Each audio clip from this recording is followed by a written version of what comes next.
Hello everybody, it is the me again, Penguin21, and today, I'm gonna be honest, I just needed some easy video this week. And today, we're going to be taking a look at something I haven't done in a bit, and that is taking a look at a very punchable article, as it were. Now, this article does come to us from, well, the good old gaming journalism space, and I won't reveal it quite yet, but it is a quite interesting take on Xbox multi-platform strategy and several different things. Now, let me preface this by saying that Xbox, as a brand, is doing rather okay in the niche that it's carved out for itself. Not great, but overall, the decisions that they've made quite recently, at least in majority of the times, haven't been the best. The biggest one being that they're raising prices across the board, and this specifically is not a condemnation of me saying, oh, go out and buy it. It's like, no. I'm talking more specifically about their multi-platform strategy and how they're allowing the developers to publish their games across multiple different platforms, which I think is actually a good thing. More games for more people, in my opinion, is always good. Just because I agree with one singular part or disagree with one singular part doesn't mean that the thing as a whole isn't good nor bad. But again, that's my personal thing, and this specific issue is one that I kind of agree with, and one that I think if they pushed into, maybe not, they are doing rather well for themselves. So we're going to take a look at the article. We're going to also take a look at what inspired me to read this article and a few other things going along here. But again, if you like what it is that I do, want to support me in any other way, shape, or form other than like and subscribe, which is always enough, I would like to hit 1.5k subs by the end of the year, please and thank you. Links down to everything in the description below. But let's get started. We're going to cross off with the tweet, as well as the inspiration for me even reading this article in the first place. We're also going to go into a bit of an update towards the end of the article, just so I can, talk this through here. So, WCCF Tech, I don't know how you pronounce that, basically puts out this tweet saying the current Xbox multi-platform strategy is leaving certain publishers and developers baffled. So much so that they no longer see the need to develop Xbox versions of their games. Which is one of those things that is very strange, given a couple of different aspects with Xbox and how there have been multiple different people talking about how the Xbox is doing better than that. Now, the inspiring for this is from Garrett Gamer Atkins. Now, I'm not sure who this is, but he kind of gives a very interesting thing, as well as some of the comments we'll take a look at towards the end of the video. He basically says the vast majority of the developers I am speaking to do not think like this. In fact, the vast majority of literal developers do not have a say in the matter, which is, I guess, okay. The publishers do, where applicable, and even every publisher that I'm aware of cares about putting their game on Xbox. Now, of course, he also does do a little bit of a clarification here, just so people can probably not take him out of context, and I'm going to read it, saying, with the exception of the obvious first-party developers and developers with temporary platform exclusivity contracts in place, but they should be a given.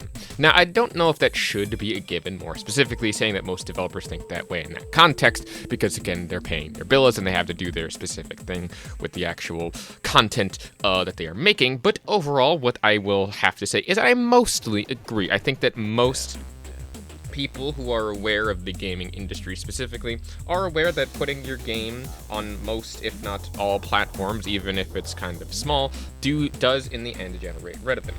And more specifically and more interestingly, if you take a more good look at, say, even just Sony putting their games on PC, don't you think that they would have actually, done something about it if they were just only looking to, they saw the failures and stopped making those games? It's one of those things where, again, I don't understand, and it always will baffle me as to why specifically having more people play your games is a bad thing. But we're going to go into the actual article itself and then talk about the update in a bit to it. So, on the actual website, Xbox multi-platform strategy, blah, blah, blah. Of course, this is just the same title here. We're going to skip the update for right now, and we're going to go into the actual article because better to do it in order so you're not confused. And again, clarification and stuff going forward. So the original story is the current Xbox multi-platform strategy is leaving certain publishers and developers baffled. So much so that they no longer see they need to develop Xbox versions of their games, considering the consolidated PlayStation dominance on the market. Now, I'm going to pause right there and say that this opening paragraph sucks, because while in some cases maybe not, the only thing that you're really saying here is that the person has a more consolidated PlayStation dominance over the market. Yes, PlayStation does have dominance, but obviously PlayStation themselves also are releasing games on other platforms. And since they are having this quote-unquote platform dominance, don't you think the marketing departments, or don't you think the other departments of the companies and publishers, of which are saying they don't need to make an Xbox version, are going over to there? Well, there are certain developers that can think this way, and there certainly are developers that haven't released an Xbox version in a while for one reason or another, due to various excuses, maybe not. There is still developers out there who think that the other guys, and majority of those developers do tend to actively think that they can work around it. I don't think like things like Black Myth Wukong have an Xbox version, and maybe like one or two more that I can think of off the top of my head, but can't think of the names right now. But obviously saying that most developers considering this, I don't think that that's true. Speaking during a recent podcast, this is important for context later, the game's business's co-founder, Christopher Dring, who, I don't know who that is, commented on the current state of the console market, highlighting how with Xbox's multi-platform strategy, PlayStation is the dominant player, more than ever before in the console space. Almost every Xbox game launching this year is coming to the PlayStation 5 at launch, like Doom the Dark Ages and Gears of War Reloaded. Only Avowed and South of Midnight did not launch on PS5 this year, but they could be the final Xbox console exclusives for the time being. Okay, you may or may not know that, but again, I don't really see any problem with this, plus also saying that Christopher Ding here has this statement without kind of quoting the actual specific thing that he said, to my mind, is bad journalism. Give us the quote that he actually said, or don't bother summarizing it at all, because this could be very disingenuous for this. If you're going to be doing game journalism and stuff, cite your sources properly, and, you know, I would like some MLA format, if you don't mind, please and thank you. This will be graded on the test. While the Xbox multi-platform strategy could be paying off in some way, it's paying off in a lot of ways if you think about it, as Microsoft published games on PlayStation 5s are doing quite well, certain publishers and developers are reportedly baffled. From their point of view, they want the competition in the console space, and if Microsoft is releasing their games at launch on other systems, seemingly leaving their hardware behind, they don't see a need to create Xbox versions of games as such. Christopher DeYoung highlighted Microsoft will have to strike a balance in the near future. I do believe that is a good general analysis, is that they do have to find some sort of strike to maintain competition, but also releasing some of their games on other platforms.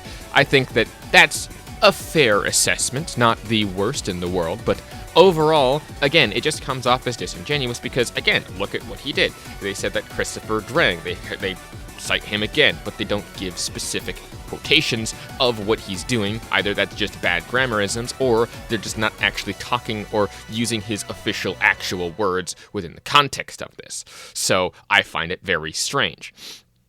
Now, again, saying that the Xbox's multi-platform strategy is paying off in some way, yes, it actually is, 110%. There are definitely methods and reasons for Xbox's success, and Xbox's success is in quotation marks because recently, again, their marketing strategy has kind of gone through the toilet because they have raised prices for an unnecessary reason. But saying that it's leaving certain developers baffled and they require the competition in the space, no. I think the only real person that would really require console competition in the space or want the competition would maybe be Sony, and even then, that's not even fucking true because Sony would want the opposite. They've been doing everything in their power to stop Microsoft for a number of years. Remember the ABK deal? Remember when they basically said, hey, Microsoft's gonna do all these things, and then they turned around and did the exact same fucking thing? Yeah, by the way, the FTC ended up losing that battle very vehemently, even after the appeal. Oops. But, yeah. again, it's very weird to me how a person can look at, say, the quote-unquote not success of PlayStation, or the quote-unquote success of one team or the other or whatever, and say this conflates with everyone's viewpoint on this, and this is exactly what people are thinking, despite the fact that, no, not even close, really. And the final paragraph here. Though the current multi-platform strategy seems to suggest otherwise, the Xbox Series S and X consoles won't be the last gaming systems by Microsoft. The company is hard at work on its next-generation plans, which include an Xbox-branded handheld in development, together with Asus, of which we saw the first images earlier this week. That was a leak that ended up happening. This may or may not be true, unsure of this time, but I will basically say sure. Yes, that is a leak that ended up happening. Just didn't want to cover it, but covering it here, pretty interesting. A full-fledged handheld system and a proper home console that will be the successor to the Xbox Series S, X, I fucking hope that they make the name better, and that will deliver the largest technical leap to date. With their current market conditions being so challenging, however, plans could definitely change, and that's kind of true. And it will be very interesting to see how the big console manufacturers will manage to overcome these hurdles that are making gaming a very expensive hobby. Again, I don't see anything wrong with that specific last paragraph. It's just the sort of nits and bits and pieces here that seem to be very strange. But of course, we have an interesting update. This was actually a few hours after the initial story went live, where Christopher provided a clarification on the statements, and here is the tweet following up on the clarifications from Christopher Gring here on Twitter, basically saying, apparently a line I said in my podcast had been picked up, and let's me just note, he said a singular line. Now, it's interesting to note that this thing quoted multiple lines, or quoted multiple lines of the actual thing, and then conflated it into this article. So, again, without actually quoting the person, I can't really determine what that line was or where the line was specifically being stated, because I'm not going through hours of an hour's podcasts just to find one particular line. But I digress. Anyway. It was the one around some publishers and developers baffled at Xbox's strategy of putting games on PS5 and questioning why they'd support Xbox if they're not going to grow the console. 3 things to clarify. The clarifications are Xbox's third-party support is stronger than ever. You can see that through Game Pass's deals and relationships with Square and Sega at PC. There is no evidence at all of people walking away from Xbox. Quite the opposite.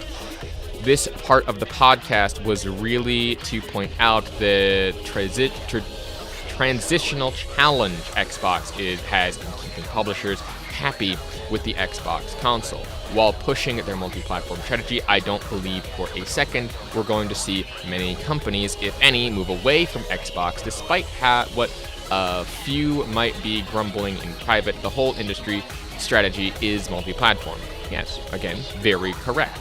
Ultimately, I believe Xbox's strategy is great. It's just there's a transitional challenge they need to manage, but they can do it. Xbox and Game Pass is still one of the best value deals in gaming, and you can get in video games. And the clarification that he said for this actually is a lot of what I have to do and talk about here. And this was made several hours after this was actually published, and more or less is what I think that he meant, and again, is more disingenuous as to why this article was even made in the first place, because they just basically took one particular line, then took it out of context and conflated it into this just puff piece article. And people wonder, why exactly do I not trust gaming fucking journalists? Gee. But of course, there are also other people that were clowning on them in the comments, and we're going to get into a few of them right here. Big bad climate here, saying some publishers are baffled. What does this even mean? Without citing whom it is not, whom it's a nothing burger article, and Christopher didn't reveal anything. No, he simply made an opinion, and if that clarification wasn't before he made an opinion that this is a transitional period for Xbox, which I think is actually more correct and more of an interesting take on the topic, because I think that the industry as a whole is doing a sort of transitional phase, and Xbox is kind of trying to lead the charge. It's not really doing a great job of leading the charge, in my opinion. And most people are probably going to have a very polarizing view of Xbox, as, you know, people do. And I can agree that that's one of those things. And again, Christopher Dring, I keep pronouncing a name and it's just weird. But again, I don't know who this is, and nor do I really care. A lot of people were also conflating this, such as Kahoot, Speed God, basically saying how Chris is not, like, saying all these things, or how he's not actually saying this. And again, the people here, they're taking him out of context. Basically, WCCF Tech here is actually taking a lot of the liberties when talking about it, as we again talked about earlier, with his clarification and update very soon after. But there were a couple of people who were, I guess, trying to defend this, and we're going to laugh at those takes right now. Johnny Wilkins here with I have a feeling this will backfire for Xbox. They'll regret this business move and move back heavily towards developing Xbox exclusive games. Smiley face. I'm not sure if this is supposed to be a salty take, or if this is supposed to be like meant as a joke of some kind. Either way, if this is bait, very good, I guess, but at the same time, saying that Xbox's heavily strategy stuff is no. Again, with the clarification earlier, the first big thing is that Xbox's multi-platform strategy is actually working for them, because much like how in certain places in content creation has its niches and things, where Xbox is trying to release games on every platform, they're realizing that they can make more money that way, because that's how they work and that's how they operate as a business. So trying to say like, oh yes, this multi-platform strategy has backfired on Xbox and it will basically grab them to... No. Again, they have no plans to slow down these things, and while yes, they do make missteps every now and again, that price increase will not go away, and it is a fucking terrible decision right now. But overall, it hasn't backfired from what they've seen, at least their multi-platform strategy specifically. Two more here from Sino and Andrew Crane with some will believe Xbox Prime is real and will launch next year. Steam is not a Trojan horse, but a brilliant move, but they'll say this is fake. Laughing, crying emoji. I guess, but at the same time, Andrew Crane here saying it's almost like they don't want Xbox to succeed. They finally started to build exclusives so people would buy an Xbox again, but then they ruined it.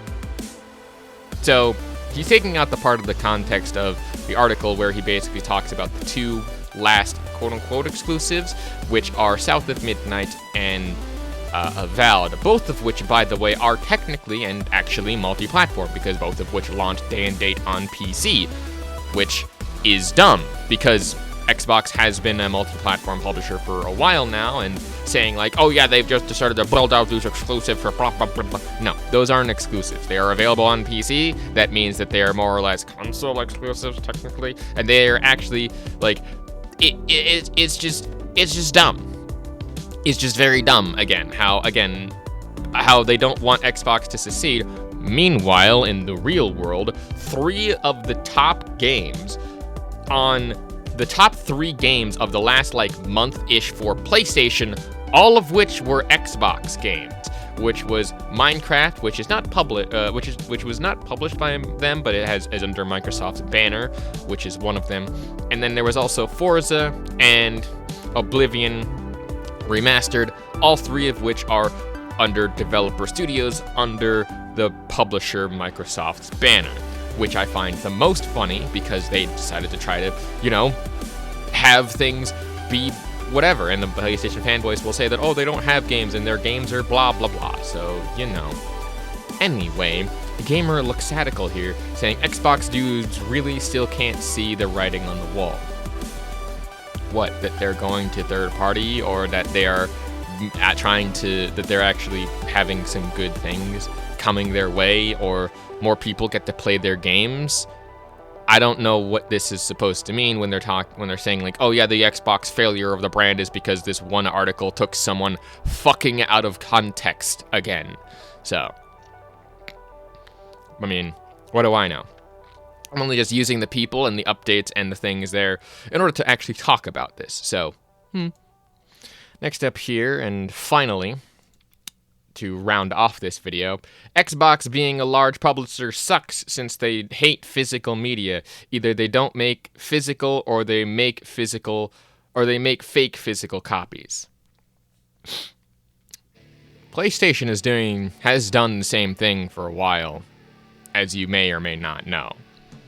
The disc itself is like virtual DRM for the most part, and you know, just kind of an interesting thing to talk about there. But overall, I think that'll about do it for this episode of I Rant way too long and hard into this microphone about a games journalist who took someone entirely out of context.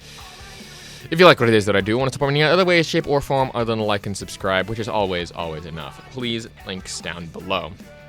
To give some updates on the personal stuff, videos might end up slowing down because I am trying to transfer into a new job, and that might give me less time to make videos, as I will have to go to work and do this, and do that, and do the other thing. Maybe, maybe not. The reason why I'm currently doing 2 videos a week is because I have really nothing better to do.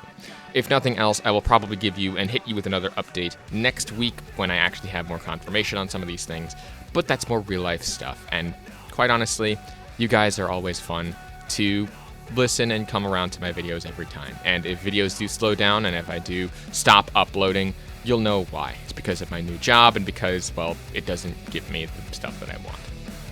In any case, my name is GamePenguin21, and a peace off.